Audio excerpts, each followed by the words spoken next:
தமிழ் தேசிய கூட்டமைப்பானது தமிழ் தேசிய கொள்கைக்கு முரணான வழியில் பயணிக்க ஆரம்பித்திருப்பதால் கேந்திரகுமார் பொன்னம்பலம் தலைமையில் சமூக நல வழக்குகளை ஆர்வத்துடன் முன்னெடுத்து வருகின்ற சட்டத்தண்ணி விஸ்வலிங்கம் மணிவண்ணன் போன்ற பல கொள்கை பற்றாளர்கள் தமிழ் தேசிய மக்கள் முன்னணியில் ஒன்று திரண்டிருப்பதால் நாங்கள் தமிழ் தேசிய மக்கள் முன்னணியின் சைக்கிள் சின்னத்துக்கு வாக்களிக்க வேண்டியது கட்டாய தேவையாகின்றது. வித்தியா கொலை வழக்கு, காணி அபகரிப்பு பிரச்சனை, குடிநீர் பிரச்சனை, இவ்வாறான பிரச்சனைகள் யாழ் மாவட்டத்தில் நடந்து கொண்டிருக்கும் பொழுது நாம் வீதியில் இறங்கி போராடினோம்.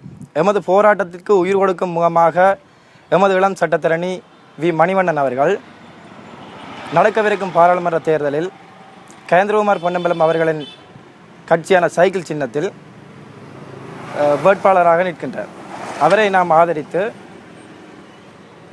எமது வாக்குகளை அவர்கிட்டு அவரை வெற்றி பெற செய்வோம். பாராளுமன்ற தேர்தல் 2015 யாழ் மாவட்டம் தமிழ் தேசியமும் முன்னணியில் வேட்பாளருக்கும் சைக்கிள் சின்னத்தில் போட்டியிடும் திரு விஸ்வலிங்கம் மணிவண்ணனை ஆதரிக்கும்படியும் அவர் சார்ந்த கட்சி நேர்மையாகவும் நியாயமாகவும் அவர்கள் கொள்கையும் சரியாக இருப்பதால் அவரை ஆதரிக்கிறோம்.